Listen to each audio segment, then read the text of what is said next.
It's showtime. Hey guys, Django Fett here. So it's time to do another useless 2020 list.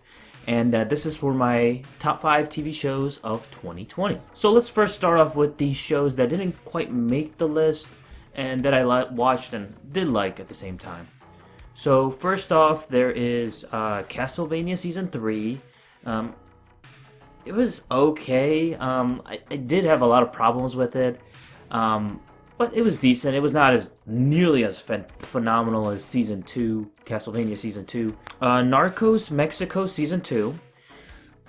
Boy, did it end on a huge cliffhanger, but it leaves me excited for Narcos Season 3, and to think there's been like 5 seasons of Narcos is insanity to me, but can't wait for the next season. It's going to be like just insanity, but this was pretty good at the same time. Doom Patrol Season 1, I just started going onto HBO Max and finding some good stuff on there, so managed to start watching this show, Season 1. Eventually I'll watch Season 2, but I watched Season 1 and thoroughly enjoyed it, and definitely one of the things out of DC that I liked with this, and I also watched Shazam, so I did like that, so a few tiny things here and there with DC that I did like. Alright, so now we can start off with our list. So starting off with number 5 is Umbrella Academy Season 2. I thoroughly enjoyed Umbrella Academy Season 1. I thought it was just a breath of fresh air in the comic book genre, and especially being a TV show, I thought it was just perfect. I love all the characters and the portrayals and in Season 1, and I thought it was a well-executed story. Season 2, however, they definitely takes a different route. If you want to see my full thoughts, I will leave a link in the description down below. You can also check out this thumbnail. But I liked it. I just did have problems. I'm just a little disappointed with it, the direction they went, especially in the beginning, because in Season 1, they ended off with kids, and now they turn into adults again. I'm just like, why make that change in the first place? They just threw it all away. So that premise could have been much more interesting with Season 2, but they did leave it off on another cliffhanger for that, so maybe Season 3 will hopefully be like that, but we'll see if they will pull another 180 and just change it altogether again. I hope they don't go that route again, but here's looking forward to Umbrella Academy Season 3 and Season 2. Not bad. Coming in number 4 is Muppets Now Season 1.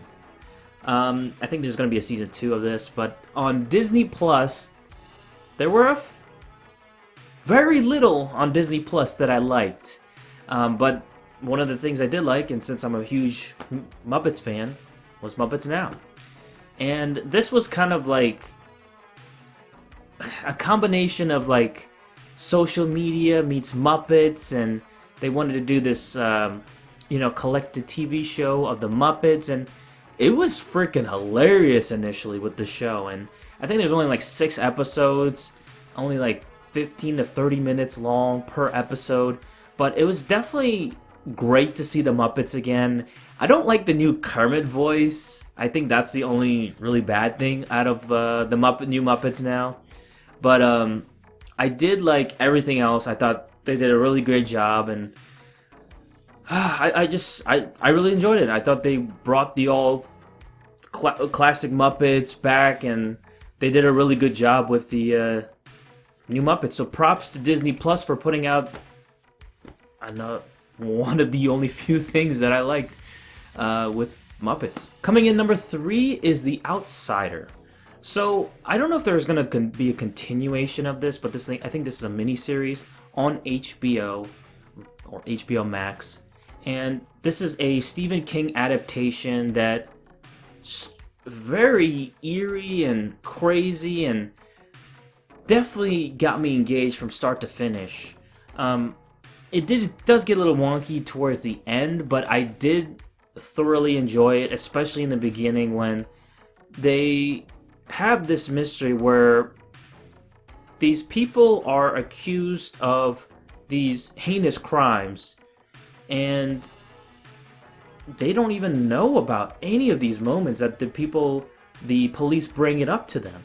So it's up to this guy's character from Rogue One, I'm blanking on the name, to find out what the hell is going on, and he's kind of like,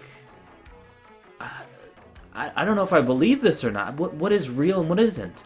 So he's kind of left to investigate, and I thought they did a really good job with this TV show, and I was thoroughly surprised with it. So I'm not really a big Stephen King fan, but when there's a good Stephen King adaptation, I'm gonna watch it and thoroughly and want to watch and enjoy. So this was one that I did enjoy, unlike Dark Tower. Oh my God, let's not talk about that. Hopefully they do a TV show adaptation. That would be perfect. Not so much movie. That was not made for movie at all. No. But this was still a pretty good TV show. I did enjoy it, and I would recommend it on HBO. Coming in at number 2 is The Boys Season 2. Now, in the beginning, it started off with a bang, and then over time, there was like a big fluff of the show, which was kind of boring and didn't really have that oomph that Season 1 had. Until the ending happened, that was fucking insanity. And they introduced some new characters, a new plot, and they're pretty much on the run against the Vought. I think it was Vought. And, everyone else who was out to get them. So they're branded as criminals, even though they're not. And they're trying to clear their names. I mean, it borrowed some political stuff that I was kind of like, I don't know about this, but towards the end, I was like, okay, I'm buying into this. I like this a lot. Because in the beginning, I didn't really buy into the show, but towards the end, oh my God, does this save the entirety of the show? And it's so fucking good, and it saves the show in its entirety. It's number 2 on my list. That's how fucking good it is. It's so crazy, the things that happen in the show, and the mature level of this show is like unlike anything else I've ever seen. So if you're looking for a mature superhero genre, different type of superhero genre, to be honest, because there's nothing like it. Superheroes who are actually like villains in real life, and they're just complete fucking assholes. Hell yeah. Plus I've read like some of the comics, so I'm kind of like buying into this more. So hopefully they go down a route that probably expecting with Season 3 or Season 4, more so Season 4, because if they emulate that into this, oh my goodness, the sky's the limit with this show, man. It's just one of the best things to come out from Amazon Prime. Even though I'm not a really big fan of Amazon Prime, but this is the number one show, number one thing to watch out for Amazon Prime for sure. Highly, highly recommended. And coming in at number 1 is Mandalorian Season 1 and Season 2. So I watched Mandalorian Season 1 pretty late, and then I watched Season 2 on time this time. And fantastic show. I mean, what's to say? What more do I have to say? Check out my reviews, Season 1, Season 2. I love Season 1. Season 1 was fantastic. A breath of fresh air for the Star Wars genre of media out there, and really saves or helps make up for the mess that happened with the movies. And it helps to have something to look forward to when it comes to Star Wars now, man. I was very cynical and hated everything that came out from Disney when it comes to Star Wars, but with some of the video games and now the TV show, and then we're going to have more TV shows, the future is looking bright for the series. And Season 1 I really thoroughly enjoyed. And then Season 2, I didn't think it was as good as Season 1. It's definitely very good and introduces, a favorite of mine into the show. Even though he's not really like used to his fullest, only in one episode, I will say. It still leaves me having high expectations for the future, and I cannot wait to see what they do with more TV shows. And, with The Mandalorian Season 3, and, I mean, hopefully they don't milk it too much, but I am looking forward to how they approach the Mandalorian in the future. And, God, I mean, Disney Plus, one of the best things to come out of Disney Plus for sure. And, Disney, when it comes to Star Wars. So I'm looking forward to more when it comes to these Star Wars shows. This is the way to go. Not so much the movies. Drop the movies and go towards the TV shows. That's the route to go. So that is my top 5 list of TV shows. So I'll do my favorite games of 2020. That's going to be my last for, these videos. And then I will go back to my Star Wars content.